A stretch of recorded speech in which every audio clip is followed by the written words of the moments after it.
Bakit, TL? Oh, Tony, napatawag ka. Hindi po ako makakapasok ngayon.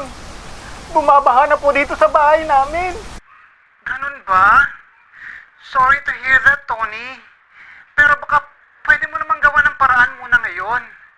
Mag-book ka na lang muna sa kandong. Ako na magbabayad. Kailangan lang kasi talaga ng tao ngayon dito. Si Ronald nga nakapasok galing pang Laguna yon.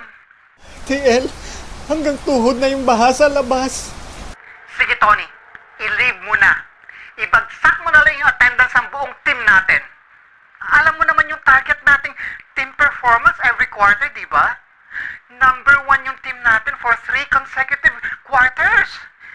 Minsan lang naman ako makiusap sa'yo, Tony, please. Sige po, papasok na lang ako, TL. Ay, thank you, Tony, ha?